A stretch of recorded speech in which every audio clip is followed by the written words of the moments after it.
Our topic for today is lesson number 6, Entrepreneur. It is found on page number 73 to 82 in your Oswald Publishers book.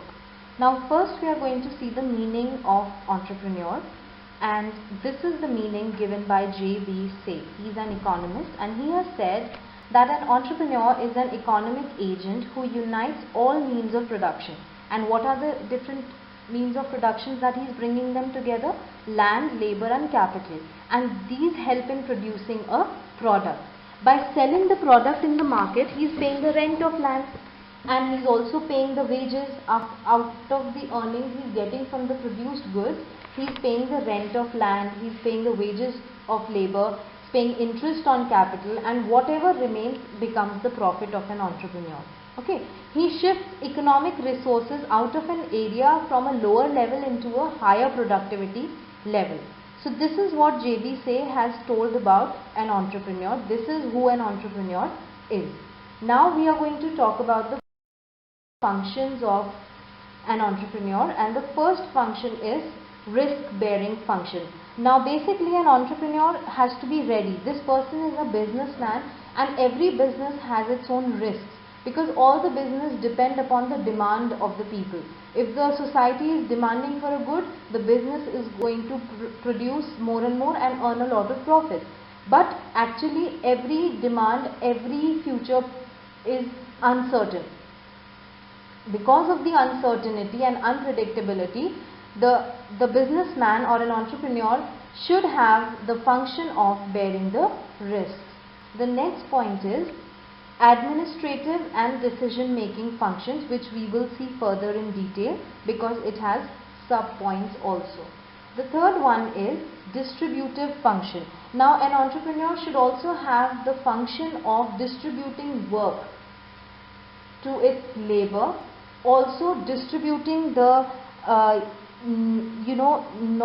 the correct knowledge also to its labor, also distributing responsibility to make proper allocation of things. So the tasks are to be divided. Okay. Also he has to divide or distribute the remuneration. Okay. He has to divide the earnings so that every labor gets equal earnings. So that kind of a distributive nature should be in an entrepreneur or in a businessman. Now the second point that I left, we are going to discuss it now, the administrative and decision making function. The first thing is conceiving the idea of business. See, the first thing when a businessman has to start up a business, has to first get an idea of starting a business.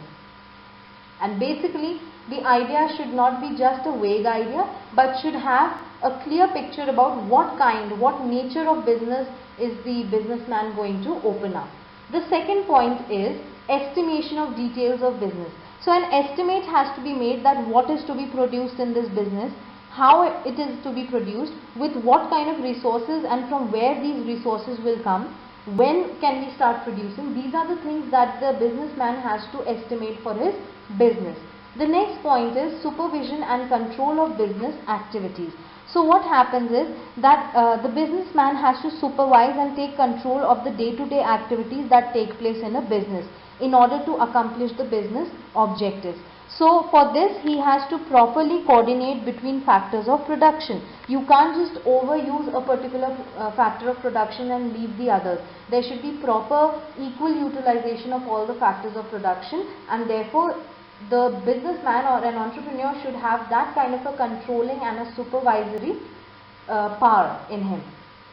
The last one is innovation. Now what is another important function is that an entrepreneur should use information, knowledge and all sorts of intuition in order to produce new products. New methods have to be brought in. Okay, so new methods so that the cost can be reduced. Okay, new designs should be brought in, new products should be brought in. So different new things, new inventions and new ideas are to be brought in order to let the business flourish. Next we are going to talk about the qualities of an entrepreneur. So what kind of a person can be an entrepreneur. These were the functions that we saw. Now we are going to see the qualities of an entrepreneur. The first quality is the quality of leadership. See, a businessman is the main person in a business, and he must have the leadership quality in him. Okay, he should have the capacity in order to influence people, and he should also have the quality to win the confidence of the people. The next quality is honesty. He should be very honest in his work. He should have high level of credibility. Okay, so an entrepreneur, if he is not honest, people will lose confidence in him. They will stop trusting him. Okay, the next point is knowledge of business. The entrepreneur should not only just start off a business, but should also have enough knowledge about the business. He can not only simply just start off a business and then struggle in the future. He must have complete knowledge about the kind of business he starts. Okay, so in other words, we can say that he must be expert in judging the quality of machines. He should know the correct kind of raw materials, the correct kind of machinery, the marketing skills, everything. He should have the know-how of everything for a business. Next is far-sightedness. Now see, he must be far-sighted in order to see the future predictions. He should be a person who can predict the future. He should be a person, even out of the uncertainty about the future, he should think about the future. If he thinks only about the present and then do the business, he is going to, fall into problem in the future. So to avoid the future problems, he should only and only think about the future. That means he should be far-sighted. The next kind of a quality that an entrepreneur must have is courage. Okay, so he must be courageous to face all kinds of difficulties that come in the course of business. See, every business, a businessman has to face problems, has to face a lot of challenges. Therefore, an entrepreneur has to be courageous in order to face all of that. Next,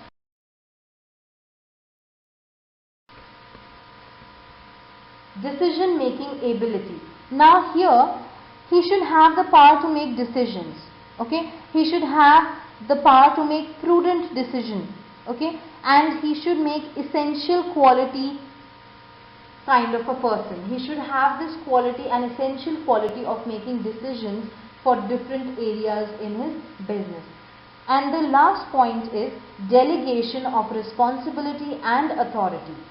Okay, so he should have the correct knowledge about how to allocate the work, how to distribute the responsibility. He should have that kind of an authority of delegating the right responsibilities to the right people and authorize other people to act on his behalf. He cannot be the only one always instructing.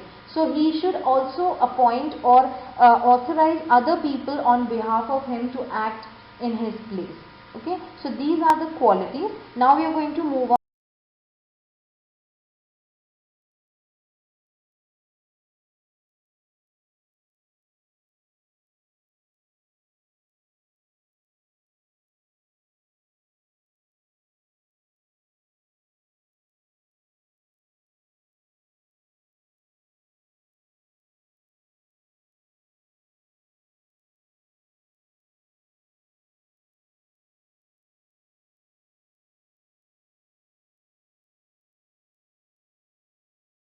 into the role of an entrepreneur in economic development. So how does an entrepreneur work in an economic development? What role is he playing? This is what we are going to study. So the first role is of capital formation. An entrepreneur helps in capital formation. See, what does an entrepreneur do? Basically, he depends on the savings. Okay, he mobilizes the savings. And further what happens that these savings turn out to become the future investments. Okay, so investment of public savings in the industry thus result in a very productive utilization of natural resources, and this kind of a situation leads to a good creation of wealth. So when savings are turned into the public savings are turned into productive utilization and they are productively utilized, then an entrepreneur can become a good creator of wealth. The next point is improvement in per capita income. So now here what happens that entrepreneurs locate opportunities. They find opportunities. They convert the ideal and waste resources into useful. Okay, so when they turn them into useful, they become the wealth. Okay, they become national income, and this kind of a thing turns out to help the economy by improving the per capita income. So basically they help to increase the net national product and the per capita income in the country, which is definitely an important point to measure the economic growth of a nation. The next point is generation of employment. Now what happens is that an entrepreneur helps to generate employment. He is employing people. See, he is clearly giving vacancies, he is clearly giving the opportunities to people to come and work. He is setting up small units of industries. Okay, so he is setting up a main business, he is setting up smaller units of the same business, and if he has to make the business successful and let the business carry on well, he needs people to work. And when he needs people to work, that leads to generation of employment. Therefore, employment is created in this case. The next point is balanced regional development. Now what happens is, see, most of the industries are set up in backward regions. Okay, there can be regions which are not even seen on the international map.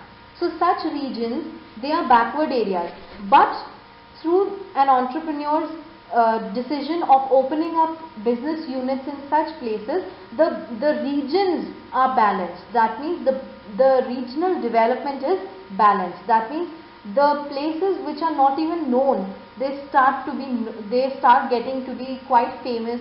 People come to know about those places because of the business units that are open up. So entrepreneurs help in balanced regional development.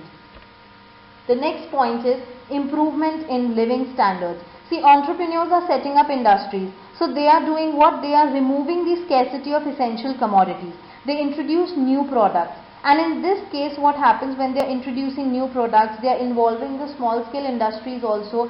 People are being employed. Employment is created. People are earning through these businesses. Automatically the living standard of people starts improving in two ways. Number one, the people who are working there, they are earning from those businesses and they are having a good life, as in their standard of living is improving. Second way of improving the standard of living is by those people or those society members who are utilizing goods from such businesses.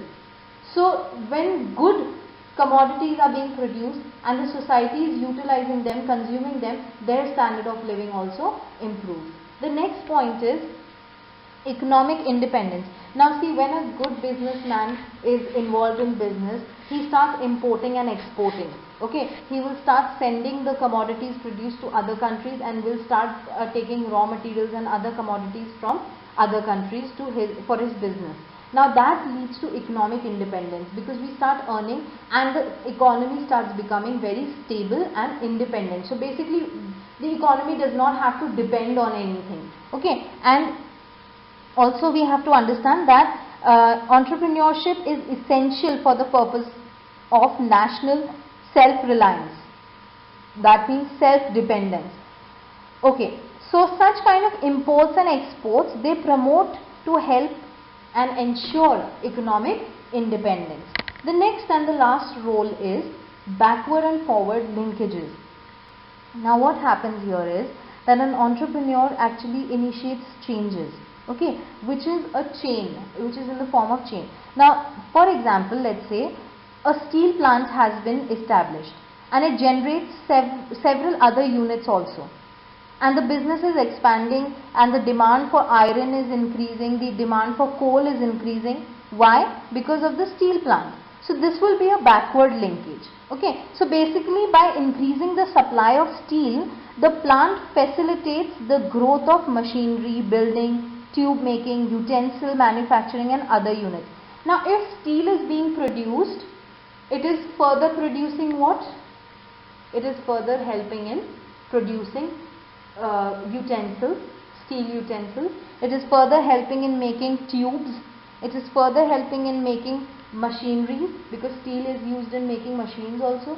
Steel is used in making buildings also. So steel is forward in the future is being used for different purposes. So that becomes a forward linkage chain. But on the other hand, if a steel plant is established, it also needs the raw materials for itself. Iron ore, coal, these are the things that it needs. So this is a backward linkage.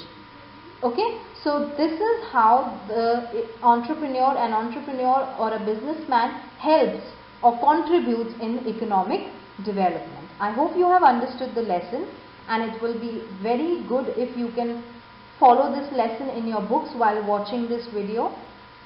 And I hope that you are going to see everything that I have taught here. All the best.